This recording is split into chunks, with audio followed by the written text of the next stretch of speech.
Hello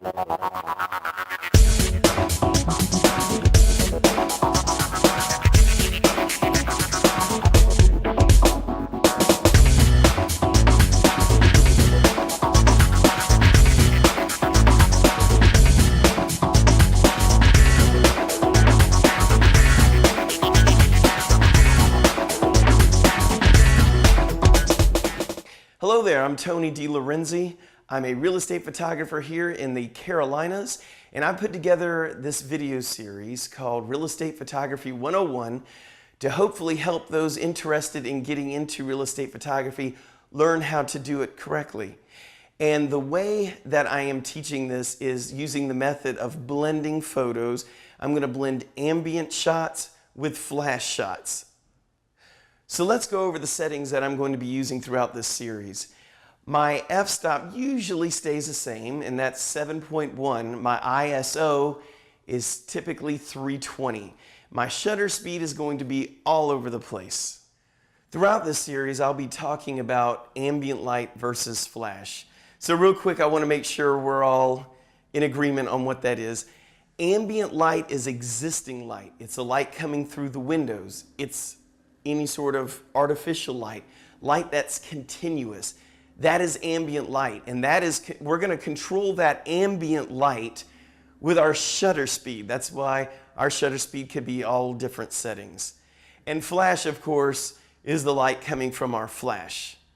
Okay, I want to talk about how I use my flash when I'm doing real estate photography. I use what's called bounce flash.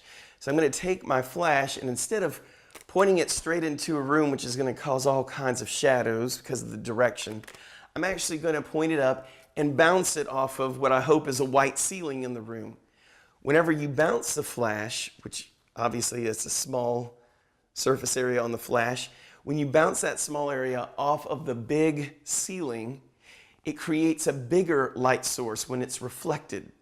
And that comes down and rains over the whole room, hopefully giving you even lighting and very minimal shadows. The way I'm using this flash is in manual mode, no TTL needed. The good news is that you don't need to buy expensive flashes that have high-speed sync and TTL. Since we are using these in manual, you can go with cheaper versions of a flash. The one I'm using here is the Yongnuo YN563. I like it because these things are around $64 a piece. So if this thing was to fall and break, not that big of a deal. Talking about manual flash, you really need to learn how to use your flashes in manual. And you will just, once you have your flash in manual, you're basically changing the settings from, let's say, a 1/16 of a second to an 1/8. And as you go to a 1/4 and a half, you're increasing the power on the flashes. We're also obviously going to be using off-camera flash. The flash will never be mounted onto the camera. We want it off. If you have all of your shots in real estate with the flash right over the top of your camera, you're going to have very flat-looking images. By flat, I'm meaning there's no texture, there's no shadows that really make a room look natural. What we're going to do is we're going to use the flash and we're going to move it around. We're not really going to take just one shot of any room. We may end up using one shot, but what I'm going to show you is I like to move the flash from one side to another, kind of move the shadows around just a little bit so we can manipulate our photograph in Photoshop. Real quick, I'd like to go over the gear that I'm going to be using in this series. For my tripod, I've got a Manfrotto 055. It's the aluminum version. It's very important to get a good tripod because you're going to be using this all the time. If you're used to using or doing portrait photography, weddings, this is going to be new for you. But you want to make sure you have a very sturdy tripod because you're going to be using this outside in high winds, in rain, the whole 9 yards, and you don't want your camera moving around. You'll see why later on in the series. For the head that I have on this tripod, I prefer a geared head. I cannot stress this enough. A geared head is where you have knobs and you move the camera around in increments, all right? What that does for me is it lets me get my composition quickly and it lets me get my verticals vertical. What I mean by verticals vertical, this is a video that we're doing right now, but hopefully this is somewhat vertical. If you'll see the edge of the wall right here, notice how it's straight up and down. It's not tilted sideways, as well as over here on this side. So one thing I'm always trying to do is get the verticals vertical. We'll go over that later in this series, but a way to quickly achieve verticals is with a geared head. And this is, by the way, this is a Manfrotto 410. As far as camera goes, I have the Canon 5D Mark III. It's a little bit overkill for real estate photography, but since I do wedding photography as well, it serves me for the purpose. And as far as the lens goes, I have the Canon EF 17-40. It's just the lens that I prefer. I use it all the time. I never have any problems with it. And triggering system. To trigger the flashes, I use a Yongnuo 603C2. And the reason I like these things so much is they come in a pair. It's about $30 for 2 of these.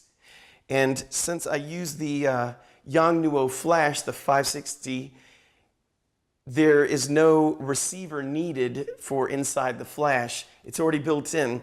So all I have to do is slide this in, and it makes the flashes go off. Now, you're going to see me use a different kind of flash like this one. Notice I have another trigger on this, and I can make this either a transmitter or a receiver. It works both ways. So I have this on my Godox flash here, and I have it as a receiver. So now this is acting as a transmitter. You'll see me with one more trigger, same brand. What I'm using this for is to trigger the camera. I have a shutter release plugged into the side of the transmitter here. So now I press the button on one of them, it makes this go off, which triggers my Speedlight Yongnuo flashes, and it also talks to this one since I have it attached. So it all works very well. Last but not least, anytime I'm in a house and the ceilings aren't white, well, let's just say the ceiling is a bluish color. If you bounce flash off of a blue ceiling, it will rain down a shade of blue. So whenever I do have colored ceilings, or let's say it's a wood ceiling with wood color, I'm going to use a shoot-through umbrella. Cheap one. I don't even know who makes this. I got it on eBay. But what I'm going to do is shoot my flash through this to illuminate the room in the right color without having a blue hue bounced off the ceiling. Thanks for watching that video. Hopefully it helped you a little bit. Make sure to like and subscribe. And if you feel like you've learned at least $1 worth of information from this, check out our Patreon page. And for all you new people out there, there's a lot of perks on the Patreon page for you to check out. See you in the next video.